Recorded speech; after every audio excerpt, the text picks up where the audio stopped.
আজকে আমাদের চটজলদি একটা রেসিপি দেখাবো, এগ চিকেন পাস্তা। তার জন্য নিয়ে নিচ্ছি পরিমাণ মতন পাস্তা, অল্প কিছুটা চিকেন একদম হাড় ছাড়া, একটা ডিম, একটা পাস্তা মশলা, একটা চিজ, বিনস নিয়েছি পরিমাণ মতন, একটা গাজর আছে, একটা ক্যাপসিকাম, একটা পেঁয়াজ, পরিমাণ মতন কাঁচা লঙ্কা, হলুদ, নুন, সোয়া সস আর টমেটো কেচাপ।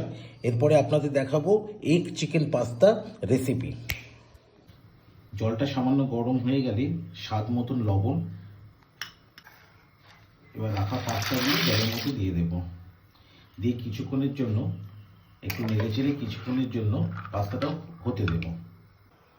এবার পরিমাণ মতন একটু জলটা সামান্য গরম হয়ে গেলে দেখে নিতে হবে পাস্তাটা মোটামুটি একটু 60% সেদ্ধ হয়ে গেছে। হয়ে গেলে আমরা পাস্তাটা এবার নামিয়ে নেব।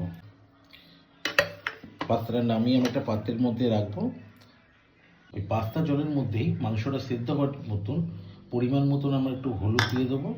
দেওয়ার পর পরিমাণ মতন স্বাদ মতন একটু লবণ, যেহেতু আগের লবণ দেওয়া আছে পাস্তার জলটার মধ্যে, ওই জন্য আমরা একটু সামান্যই লবণ দিলাম। এবার দিয়ে দেবো সেই কেটে রাখা মাংসগুলো দিয়ে দেবো।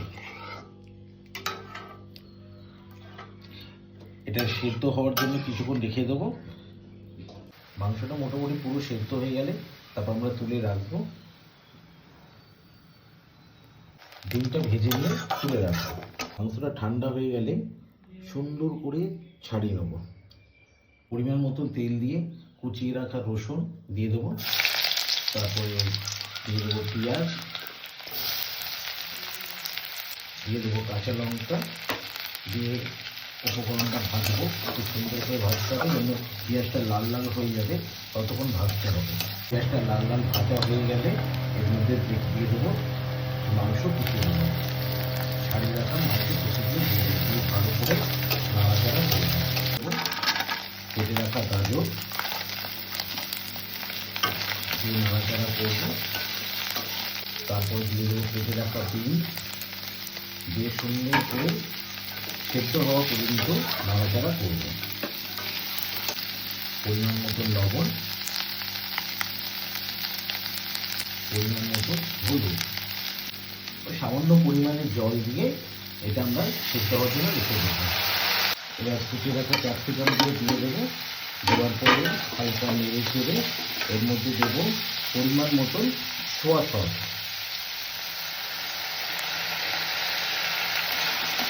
নেড়ে চেড়ে সামান্য নেড়ে চেড়ে তারপরে দেবো পরিমাণ মতন টমেটো কেচাপ,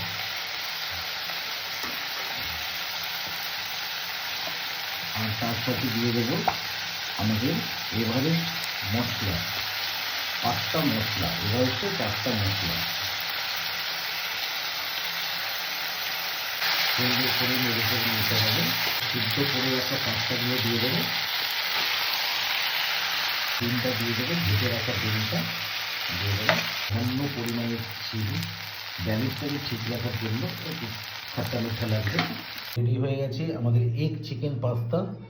বন্ধুরা, কেমন হলো রেসিপিটা? যদি তোমাদের পছন্দ হয়ে থাকে প্লিজ লাইক, শেয়ার, কমেন্ট করবে। ওকে, বাই বাই।